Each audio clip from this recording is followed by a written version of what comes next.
I am recording this for Sarah. Sarah is a soul.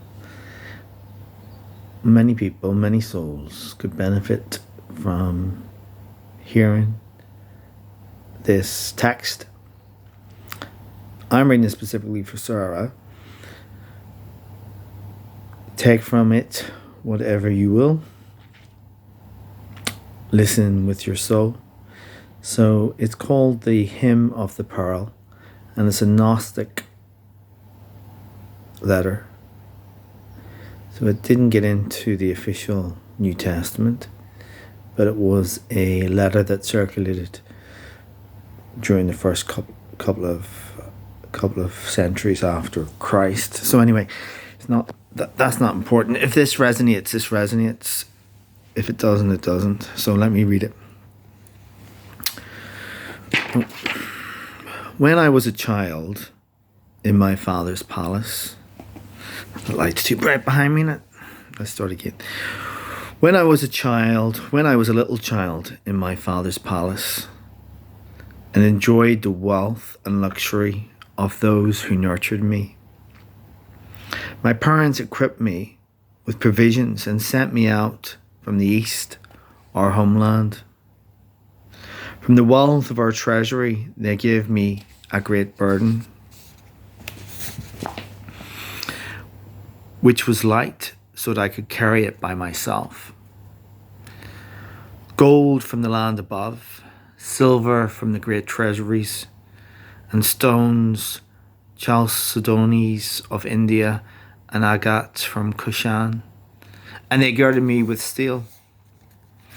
And they took away from me the garment set with gems and spangled with gold, which they had made out of love for me, and the yellow robe which was made for my size. And they made a covenant with me,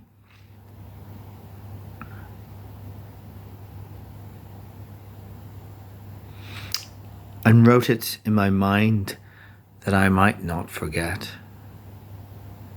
If you go down to Egypt and bring the one pearl which is in the land of the devouring serpent, you shall put on again that garment set with stones and the robe which lies over it. And with your brother, our next in command, you shall be a herald for our kingdom. So I departed from the east on a difficult and frightening road, led by two guides. And I was very young to travel on it. I passed over the borders of the Mosani, where there is the meeting place of the merchants of the east, and reached the land of Babylon, of the Babylonians. I went down to Egypt, and my companions parted from me. I went straight to the serpent instead, near its den, his den, until he should slumber and sleep, so that I might take the pearl from him. Being alone, I altered my appearance and seemed an alien even to my own people. But I saw one of my kinsmen there, a free-born man from the east, a youth fair and beautiful, the son of courtiers. He came and kept me company, and I made him my intimate friend, a comrade with whom I communicated my business. Being exhorted to guard against the Egyptians and against partaking of unclean things, I clothed myself in garments like theirs, so that I could not be seen as a stranger, and as one who had come from abroad to take the pearl, lest the Egyptians might arouse the serpent against me. But somehow they learned that I was not their countryman. They dealt with me treacherously, and I tasted their food. I no longer recognized that I was a king's son, and I served their king. I forgot the pearl for which my parents had sent me, and I fell into a deep sleep because of the heaviness of their food.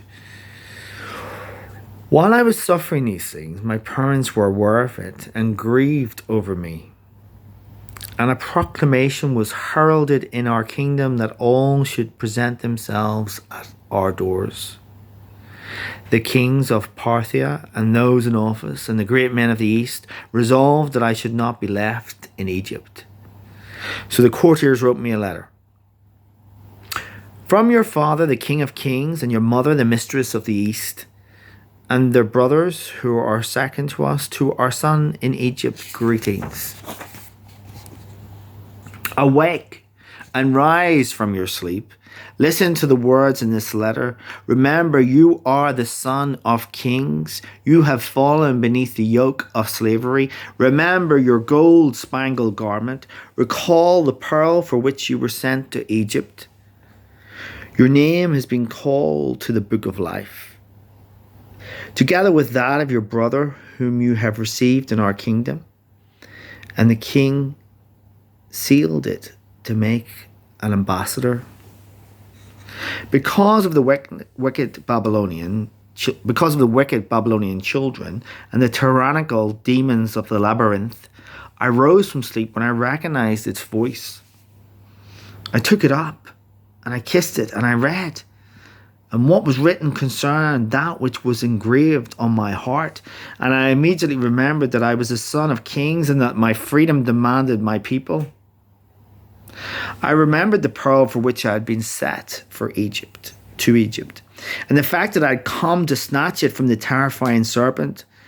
I subdued it by calling out my father's name.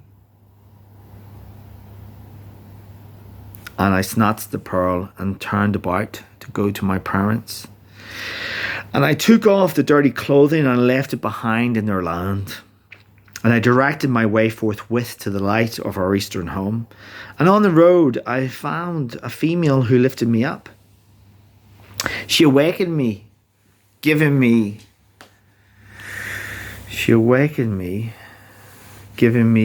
an oracle with her voice, and guided me to the light. The royal silken garment shone before my eyes, and with familiar love leading me and drawing me on, I passed by the labyrinth, and leaving Babylon behind on the left, I reached Mison, which is a great coast. But I could not recall my splendor, for it had been when I was still a child and quite young that I had left it behind in my father's palace. But when suddenly I saw my garment reflected as in a mirror, I perceived in it my whole self as well. And through it I knew and saw myself. For though we originated from the one and the same, we were partially divided. Then again we were one with a single form. The treasurers too had brought the garments. I saw as two beings, but there existed a single form in both. One royal symbol consisting of two halves. And they had my money and wealth in their hands and gave me my reward, the fine garments of glorious colours, which was embroidered with gold, precious stones, and pearls to give a good appearance. It was fastened at the collar, and the image of the King of Kings was all over it. Stones of lapis lazuli had been skillfully fixed to the collar, and I saw in turn that motions of knowledge were stirring throughout it, and that it was prepared to speak. Then I heard it speak. It is I who belong to the one who is stronger than all people, and for whose sake I was written about by the Father himself. And I took note of my stature, and all the royal feelings resting on me as its energy increased. Thrust out by his hand, the garment hastened to me, and as I went to receive it, and a longing aroused me to rush and meet it and to receive it. And I stretched out and took it and adorned myself with the beauty of its colours. And I covered myself completely with my royal robe over it. When I had put it on, I ascended to the land of peace and homage. And I lowered my head and prostrated myself before the splendor of my Father who had sent it to me. For it was I who had obeyed his commands. It was I who had kept the promise. And as I mingled at the doors of his ancient royal building, he took delight in me and received me into his palace.